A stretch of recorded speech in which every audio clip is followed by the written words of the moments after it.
Morning,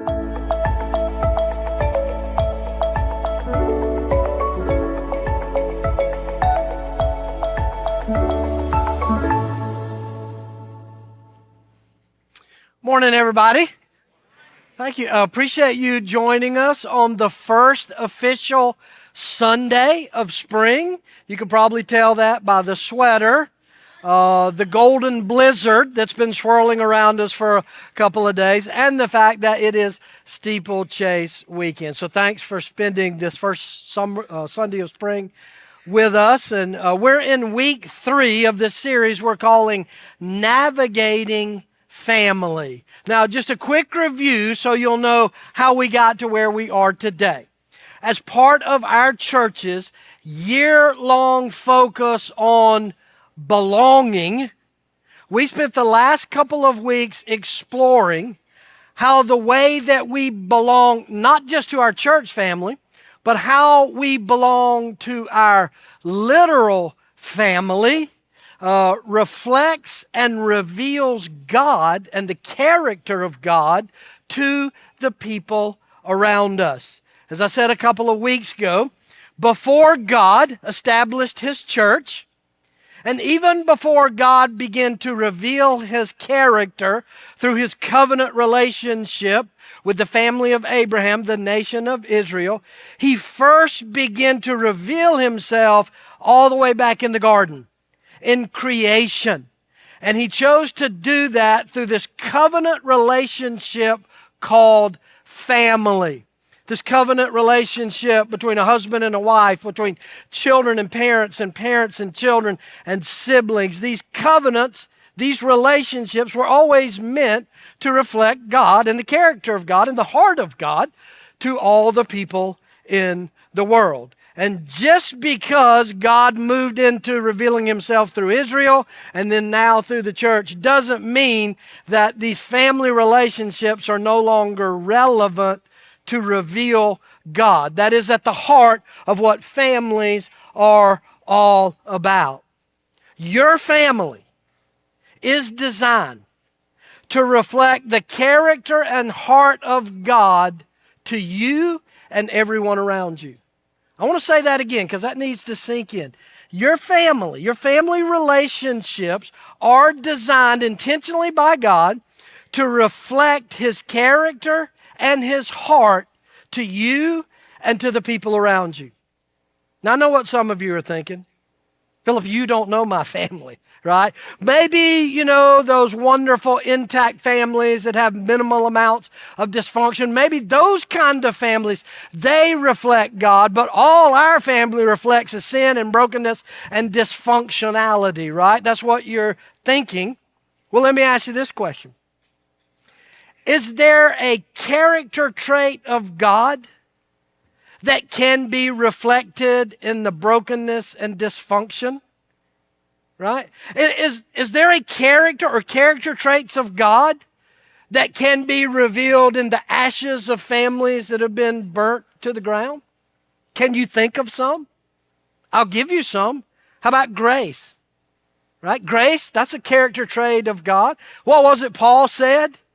Where sin abounds, grace abounds more. How about God's redemptive nature? God's ability to redeem and restore that which was broken.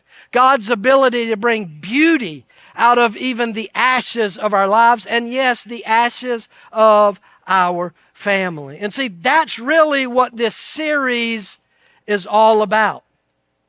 Helping us navigate challenges that all of our families have, and to do that in a way that honors God and reflects His character to ourselves and those around us. And so today, I want us to spend a few moments focusing on navigating conflict within our families. Right? Pretty relevant. If you've got family, you've got conflict. And the way we manage that conflict can not only deepen our relationship with Jesus, but it can also reveal God to our family, to our communities, and even to our world. I really love how David King David, shepherd boy, kills the giant, become kings. You know what I'm talking about? I love how King David puts it in Psalm 133. Look at what he writes. Behold, how good and pleasant it is when brothers dwell in unity. A couple of things fascinate me about this. One, that David would write these words. Right? If you know anything about David's life, he grew up in a family full of brothers who rejected, discounted. He was the youngest of, I think, 7 brothers. They hated him. They didn't like him. They minimized him. They probably traumatized him. In fact, David would later write, I'm not even welcome in my own family. And then when David grows up, gets married, and has children of his own, his children fight among one another. There's sibling rivalry, sibling rape, hostile takeovers, all this. You think your family's bad. David's family of origin and his family as an adult had tons of dysfunction, right? So I can understand David saying, when brothers can get along, whoo, how good that is. How rare, but how good and pleasant. But the thing that really fascinates me about this psalm is that if you read the rest of it, read the rest of Psalm 133, and I want to encourage you to do that. It's easy. It's only like 2 or 3 more verses. It's a very short psalm. But what you'll see when you read it is that David compares this unity within the family to the presence and the power of God. The word pictures he uses is like when families are unified, it's like oil running down into the beard of Aaron. He's talking about when Moses anointed Aaron to become the first priest of the nation of Israel, and he anointed him with oil, and that oil is symbolic of the presence and the power of God. He said that's what it's like, right? When families are united, when there's unity in the family. And then he goes on to say it's like the dew of Hermon on Mount Zion, the mountain of God, the very place where God showed up and spoke to Moses, right? He said that's what it's like when there's unity within the family. See, just like we saw last month, when there's unity among the diversity of the church family, it shows the power and promise of God. Same thing is true in our literal families. Healthy, God-honoring families are not families that are free of conflict. They're just simply families who have learned how to manage conflict in healthy, God-honoring ways. And that's what I want to dig down to today. How do we do this? How do we manage family conflict in a way that not only grows us in our relationship with Jesus, but reflects and honors God to the world around us? And to help us do that, we're going back to our main man, James.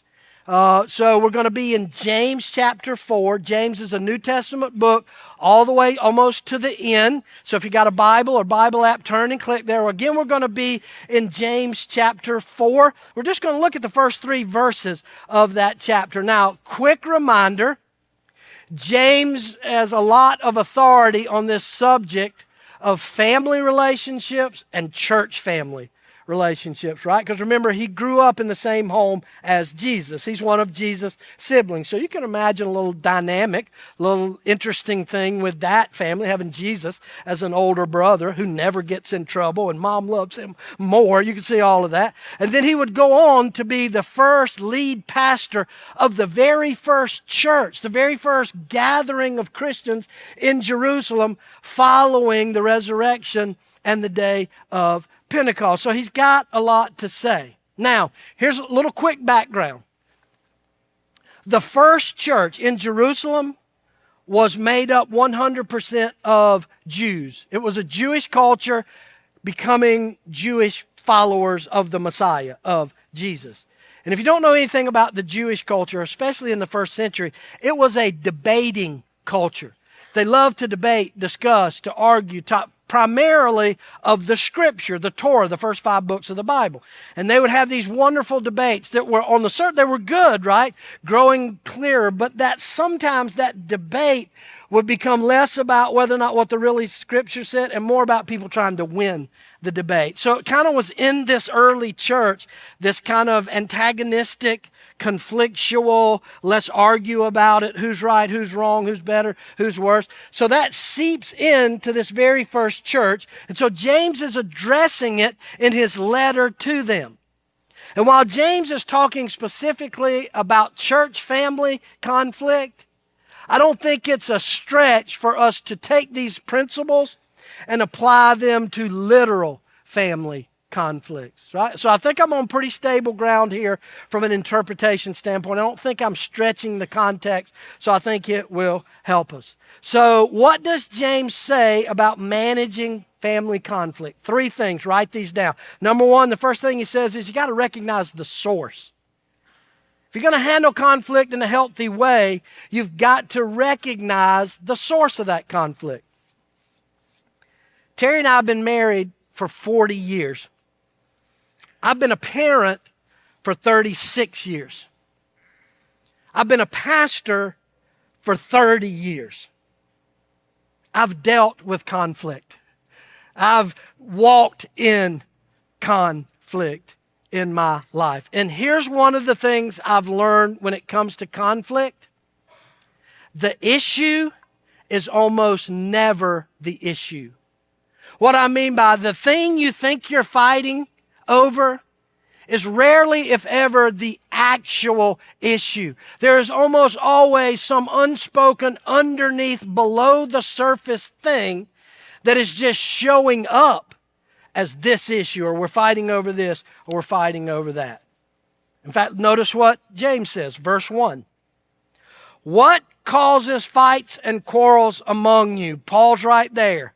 Answer, what do we think? Them, the other person. They're the cause, right? Because of what they do or don't do, what they say or don't say. They are the cause. That's what we think. Look at what James says. Don't they come from your desires that battle within you? So what's he saying? That whenever there's conflict in your family, it's my fault? No. He's saying there are things within all of us that create conflict with the people, especially the people closest to us. 2 things that every one of us battle within. 2 battles we all have within us that bubble over into conflict. 1, deep insecurities. Deep insecurities. We all have deep insecurities. Maybe it came from our past, something from our family of origin, or some trauma that we've been through. We all have these deep insecurities. And we bring those insecurities into every relationship in our life. Heck, we even bring those insecurities into every room we walk into. You brought yours in here this morning. That's why some of you are like, I'm going to sit in the back because I don't really deserve to be here. You know, I'm not that good a person. Or I'm going to sit up front so Pastor Philip will see me and affirm that I'm in church. Or maybe you came in and you sat down and you saw a woman walking in and you thought, look at that dress. I could never be that beautiful. I could never pull off that kind of outfit. Or you see that guy come in and you think, I see that car you're driving. You're saying it in your head. I see that car you're driving. How dare you spend God's money on those expensive cars, right? It's going on. It's happening right now. It's been happening all morning. It's those deep insecurities within us. You don't believe me? I'll prove it. How many of you have ever been in a room with people and felt invisible? How many of you have ever had that experience? Like nobody really sees you. How many of you have worked with someone who made you feel like you didn't belong as a part of the team? Anybody ever been through that at work? All right. How about this? Have you ever been in a relational situation and thought to yourself, I wonder, do they really know how I feel? Raise your hand if you're married, right? Right? We're always that way. That's those deep insecurities. And those battles within show up in the conflict with the people around us. Sadly, I've done this way too many times with my family. I'll be here at the office, somebody will call or send an email or stop by, and they proceed to tell me all the ways that I'm pastoring wrong. You know, you shouldn't be doing this, and that was a bad decision, and you shouldn't have preached that, and you shouldn't have used that verse for that thing, right? And what do I feel? Insecure. Like maybe they're right. Maybe I'm not really a good pastor. Maybe I suck at being a leader. I don't know. And all of that bubbles up, and I'm really nice to them. I'm like, well, thank you. I'll pray about that, and they leave. Then what do? I get home. How was your day? And I'm like, fine, right? Because I don't want to talk about the battles with them. I'm fine. And then my wife or one of my kids will ask me some innocent question that makes me feel like they don't think I'm a good dad or a good leader, and all of a sudden, right? It's the battles within, the deep insecurities. The second battle we have within that causes conflict is unmet wants. Unmet wants. James just cuts to the chase in the beginning of verse 2. Look at what he says. You desire, but you do not have. Right? You have these unmet wants. And we often expect of our family things that they either cannot give us or they don't even know what our true wants are. Right? How many of you married, those of you that are married, how many of you married or are dating your opposite? Your spouse or whatever, your significant, they're just opposite of you, right? Like, you want to go to bed at 10 o'clock, they want to stay up and talk and watch TV till 2, right? You want to just come home from work with a good book or a Netflix binge, they want to go out to eat with this couple or that couple, or they're all social and you're introverted, right? What is it they say in the beginning when you're dating? Opposites attract. Once you get married, opposites attack. Right? Because we want things done a certain way, and no two people are the same, and so we have these unmet desires. What James is saying, and listen to this, this is what James is saying. We are all deeply insecure people fighting over our preferences. That's what we are. That's the truth about us. We are deeply insecure people fighting over our preferences. And the bottom line is, until you recognize the source, the real source, you're just going to keep fighting over surface issues and symptoms without ever getting out on the table and dealing with the true issues that are in all of us. Got to recognize the source. Okay, I recognize it. I think James is right, Philip. I think you're right. It is the battles within. So what do? Well, that's number 2. We switch strategies. We switch strategies. Once we know the true source of conflict, we attack it with a different strategy. Right? What's that old saying? To continue to do the same things over and over and expect different results, right? It's the very definition of insanity. We got to change strategies. And fortunately, our man James gives us not only the strategy that we use, but the strategy we need to switch to. Notice James says this is the strategy, the failed strategy that most of us use. Verse 2. He says, so you kill and you covet, but you cannot get what you want. So you quarrel and fight.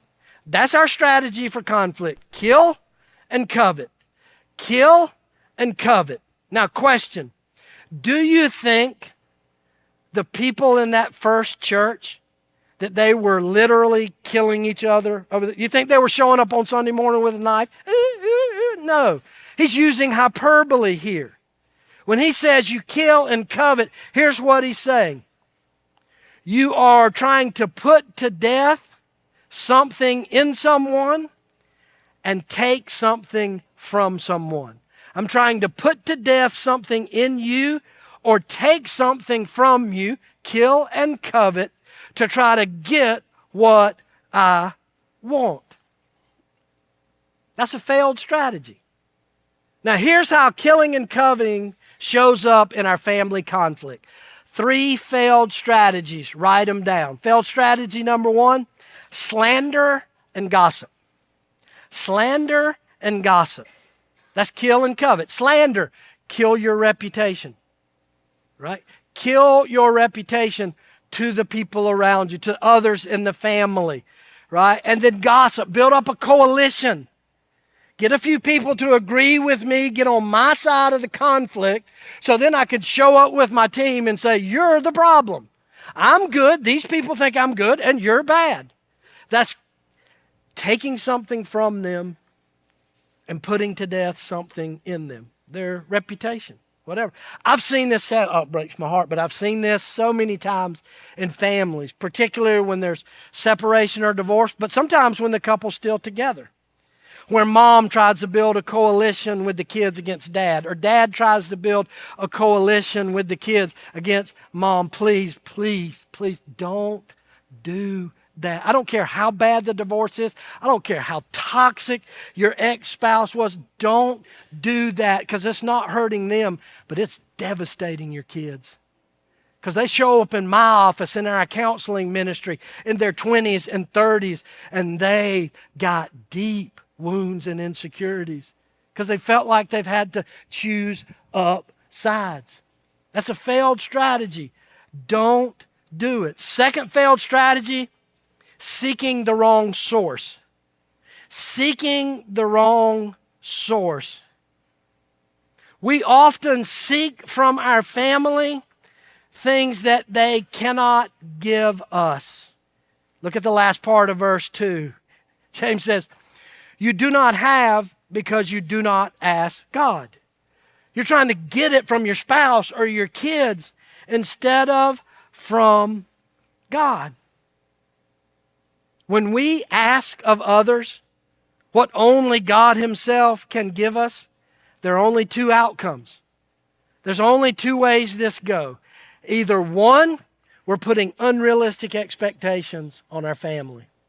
Or two, even if they give it to us, we're settling for second best. Because they can never give it to you the way the God of the universe can. Your spouse is never going to be able to love you perfectly and unconditionally the way God can. Your children can never give you purpose and meaning in life. Only God can give that to you. Right? You ever seen a dad at a Little League ball game and he's screaming and hollering like he's still playing? Why? Because that's exactly what he's trying to do. He's asking from his children to restore something lost or broken in his childhood. It's never enough. And it's damaging. It's unrealistic. We come into our family sometimes because, something was missing in our family of origin. My dad wasn't this, and so we put that weight on our spouse. Or my mom wasn't this, and we put that weight on our spouse or on our kids. Or my parents showed favoritism. So we put all these unrealistic expectations into our families, and it's never going to work. It's always going to become a problem. Failed strategy number 3, selfish asking. Selfish asking. Asking of your family things that are way too focused on you. Trying to get from your family something just because you want it. Not because it's better for the whole or better for them, but because I want what I want. And the truth is, I don't really need it, but I want it. James puts it this way in verse 3. He says, when you ask, you do not receive. Why? Because you ask with wrong motives, that you may spend what you get on your pleasure. So whether you're asking God for it or trying to get it from your family, when it's all about you, you're never going to get it. And even if you get what you want, it's never going to satisfy. These are wrong strategies in conflict. So what is the right strategy? If those are the wrong strategies, what should we do? I'm glad you asked. That's number 3. Look forward, inward and forward instead of backwards. That's the strategy for healthy conflict resolution. Look inward and forward instead of backwards. What do you mean by that, Philip? What I mean is you can't resolve conflict by focusing on the past. You cannot resolve conflict by focusing on the past. The goal of conflict resolution is not trying to figure out whose version of the past is most accurate. And yet that is exactly what we do. We go back and rehash and relitigate, and we try to figure out who has the most accurate view of the past. But it won't work. Why? Because none of us have a fully accurate understanding of what happened in the past. You think your version is right, but you don't know because we're all biased. We all have filters, right? It's like, what's that old saying? Anytime there's a conversation, there are actually 3 conversations within the conversation. What I think I'm saying, what the other person thinks I'm saying, what they think they're hearing, and then some version in the middle that's probably close, but even that's not accurate to the truth. And so if you spend all of your energy trying to determine who has the most accurate picture of what really happened, you're going to waste all that energy, and it's not going to matter anyway. We've got to look forward. You've been in these conversations before, right? They're circular fights. They never get resolved. Why are you mad? I'm mad because you said I never listened to your mom. I never said that. I just said, when my mom's talking, you're not listening. Well, it's the same thing. No, it's not. You're doing it again. You know what I'm talking about? You've been in these. And we're fighting over trying to come up with who's got the most accurate picture of the past. It's not going to move you forward. It's not going to resolve the conflict. Now, please, don't hear what I'm not saying. I am not saying that what happened in the past doesn't matter. I'm not saying that. And I'm not saying ignore what happened in the past. I'm not saying sweep it under the rug, just forget about it and move on. No, all I'm saying is that the goal of conflict resolution is moving forward, not staying stuck in the past. So how do you do this? Well, I'm going to give you 3 questions to ask every time you have conflict in your family with your spouse, your kids. It could be co-workers, church members. This stuff works for everything, right? 3 questions to ask in conflict. Write these down. First question, ask, what do you really want? What is it you really want here? Whatever you're mad about, whatever you're asking about, what is it you really want? Is this really about me not taking out the trash? Or is this about me not understanding how difficult it is on you to keep the house clean and the kids fed, right? What is it you really want? Because it's not about, the issue's not the issue. So ask, what is it you really want from this issue? And then question number 2, what do I really want? What is it that I really want? What are my true motives? What is it I'm really desiring from this person? What is it I really want? And then question number 3, what will happen if I give them what they want? What will happen if I give them what they want? This is a great question because it causes me to look forward. It causes me to think long-term good of my family and family relationships. And listen, the truth is, there's only 2 reasons you can't give your family what they want. There are only 2 exceptions to you being able to give your family what they want. 1, don't give it to them if it's harmful or unbiblical. Right? You can't give them what they want if what they want is going to harm them, harm the overall family, right? Or it's out of step with God's word. It violates biblical principle. That's why Jesus said, he's talking to fathers, he said, even you, human fathers, you want to give your kids good gifts, right? You won't give them a snake when they ask you for a fish, right? Don't give harmful things to them. So you can't give your family what they want if it's harmful or violates Scripture. Or 2, you can't give it to them if it's impractical. Sometimes it's just impractical. It's not a bad thing. It's not a harmful thing. It's you just don't have the money, or you don't have the time, or you don't have the resources. Like, When my kids were young, when they were teenagers and turned 16, they all wanted new cars. It's not harmful. I can't give it to them. It's unpractical. We'd be in debt. There's 5 kids. I'm a pastor, right? It's impractical. It's impractical. No, I can't take 4 days off of work every week to be home and be with the family. I'll lose my job, and then we'll be in debt. Is it harmful? Is it impractical? But everything else, you can give them what they want to the best of your ability. Now, you can't give it to them like God can, but you can say yes way more than you think. So let's just get gut level honest. We often think, if I give my family what they want, it feels like I am losing, right? If I give them that I'm giving in, I'm losing the fight. But listen, church, you can win every fight and end up losing your family. Is that really what you want? You want to have a perfect record in conflict? I won every argument. Now I'm sitting at home alone eating TV dinners, right?